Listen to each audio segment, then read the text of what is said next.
کیا آپ جانتے ہیں کہ پاکستان کی دوسری بہت سی چیزوں کے علاوہ ہمسایہ ملک بھارت ہمارے باسمتی چاول پر بھی لڑائی ڈالے بیٹھا ہے؟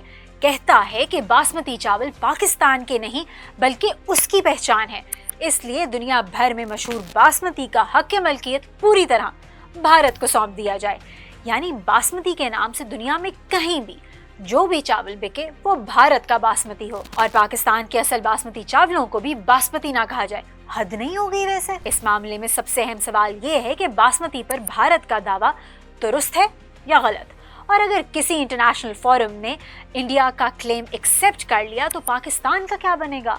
آپ دیکھ رہے ہیں ایک نیوز ڈیجیٹل اور میں ہوں نور فاطمہ چیمہ۔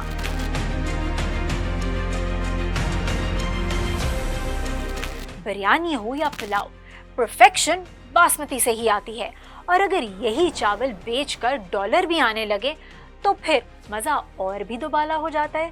کچھ ایسا ہی تعلق ہے پاکستان اور باسمتی چاولوں کے درمیان، جہاں ایک طرف میرے اور آپ جیسے مینگو پیپل یعنی کہ عام لوگوں کو کھانے میں ذائقہ ملتا ہے، وہاں دوسری جانب ایکسپورٹرز اور حکومت کو اچھا خاصا فورن ایکسچینج بھی حاصل ہو جاتا ہے۔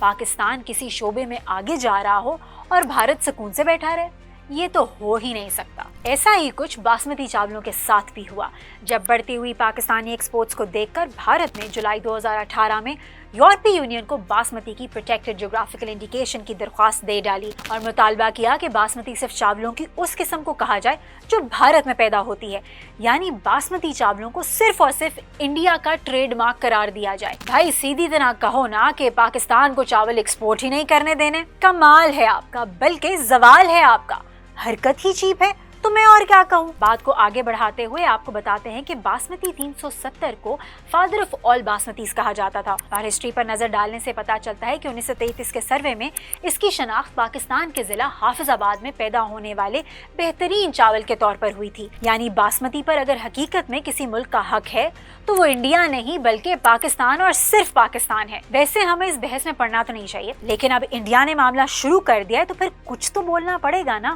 کیونکہ بھارت نے باسمتی بھی 2 نمبری سے حاصل کیا ہے۔ پاکستانی عہدیداروں کا موقف ہے کہ 1965 کی جنگ کے دوران جب بھارتی فوج نے پنجاب کے کچھ علاقوں میں پیش قدمی کی تو وہاں چاولوں کی فصل تیار تھی، اور جب وہ مار کھاتے ہوئے واپس بھاگے تو جاتے جاتے ان فصلوں کے کلٹیوارز بھی ساتھ لے گئے۔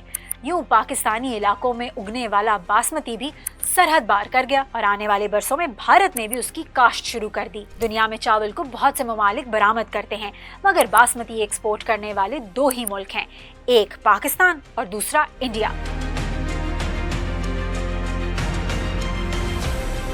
گزشتہ برسوں میں بھارت کی باسمتی ایکسپورٹ اس کے دیگر چاولوں کی طرح پاکستان سے آگے نکل گئی تھی، مگر اب صورتحال بدل گئی ہے۔ وجہ جو بھی ہو، پاکستان کی باسمتی ایکسپورٹس فائنینشیل ایئر 23-24 کے اختتام تک 50 لاکھ ٹن تک پہنچنے کا امکان ہے، جبکہ بھارت گزشتہ برس کے 49 لاکھ ٹن سے نیچے سلائیڈ کرتا نظر آ رہا ہے، اور یورپی مارکیٹ میں تو ویسے ہی پاکستان چھایا ہوا ہے۔ اب ذرا GI یعنی کہ جغرافیکل انڈیکیشن پر بات کر لیتے ہیں، کیونکہ اس کا تعلق بھی یورپ سے ہی ہے۔